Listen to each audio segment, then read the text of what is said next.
Kankadahad block balm बनदुर्गा आंचलिक उच्च विद्यालय परिसर में बिजु ग्रामीण स्वास्थ्य शिविर अनुष्ठित हो जायछि। विभिन्न दाबी नहीं नवरंगपुर जिला झरीगां ब्लॉक गणशिक्षक माने रैली रे बाहरी सहर परिक्रमा करथिले। एहा पर अतिरिक्त ब्लॉक शिक्षा अधिकारी को दाबीपत्र प्रदान करथिले। कामाख्यानगर ब्लॉक बालीगोरड़ उच्च प्राथमिक विद्यालय परिसर में भुवनेश्वर सैनिक विद्यालय पुरातन छात्र मान द्वारा सेवा कर्तव्य फाउंडेशन तरफ स्वास्थ्य शिविर आयोजित हो जायछि।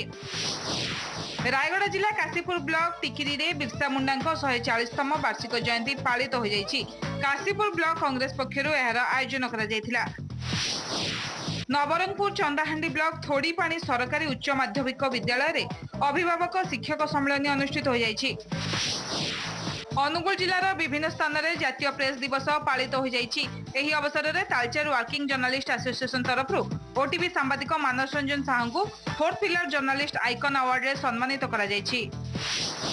ढेंकानाल जिला कामाख्यानगर सारंगधर खेल पड़िया आयोजित होईछि राज्य स्तरीय क्रीड़ा महोत्सव।